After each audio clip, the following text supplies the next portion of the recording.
ఈ సమ్మర్లో దొరికే మామిడి పండ్లతో మంచిగా జ్యూసీగా స్వీట్గా టేస్టీగా ఇలా మ్యాంగో రవ్వ లడ్డు చేసుకొని తింటే ఆహా అనాల్సిందే.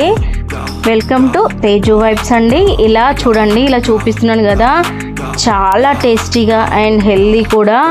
అయితే ఒక బౌల్ తీసుకొని బౌల్లో తగినంత నెయ్యి వేసుకొని, నెయ్యి హీట్ అయ్యాక రవ్వను వేసుకోవాలి. రవ్వ బ్రౌన్ కలర్ వచ్చే వరకు ఈవెన్గా ఫ్రై చేసుకోవాలి.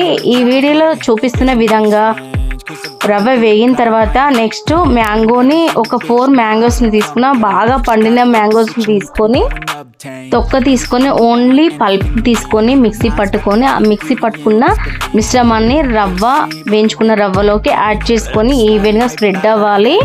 చూడండి, నేనైతే కాచి చల్లార్చిన పాలను కూడా యాడ్ చేసుకొని ఈవెన్గా మొత్తం మిక్స్ అయ్యేలాగా మిక్స్ చేసుకోవాలి. మన టేస్ట్కి తగ్గట్టు షుగర్ కూడా యాడ్ చేశాను. ఇలా చూడండి, మొత్తం ఇట్లా మనకు ముద్దలాగా వచ్చే వరకు చేసుకోవాలి. ఆహా, టేస్టీ అండ్ ఈజీ, సూపర్ టేస్టీగా. ఇలా మీరైతే ఒకసారి ట్రై చేయండి, చాలా అరుదుగా సమ్మర్లోనే దొరికే మామిడి పండ్లతో ఇలా ట్రై చేయండి, చాలా బాగుంటుంది. అలాగే నేను ఊరు వెళ్ళాను కదా అమ్మ వాళ్ళ ఇంటికి, అక్కడ మా అత్తయ్య వాళ్ళ ఇంటి దగ్గర చెట్లు పెట్టారు, ఆర్గానిక్గా దొరికే ఫ్రూట్స్ తోటి నేను ఇలా చేశాను, చాలా టేస్టీగా ఉన్నాయి. అయితే ఈ రెసిపీ అనేది మనకి 1 వీక్ దాకా నిల్వ ఉంటుంది. అలాగే ఫ్రిడ్జ్లో పెట్టుకుంటే మాత్రం 1 మంత్ వరకు వస్తుంది.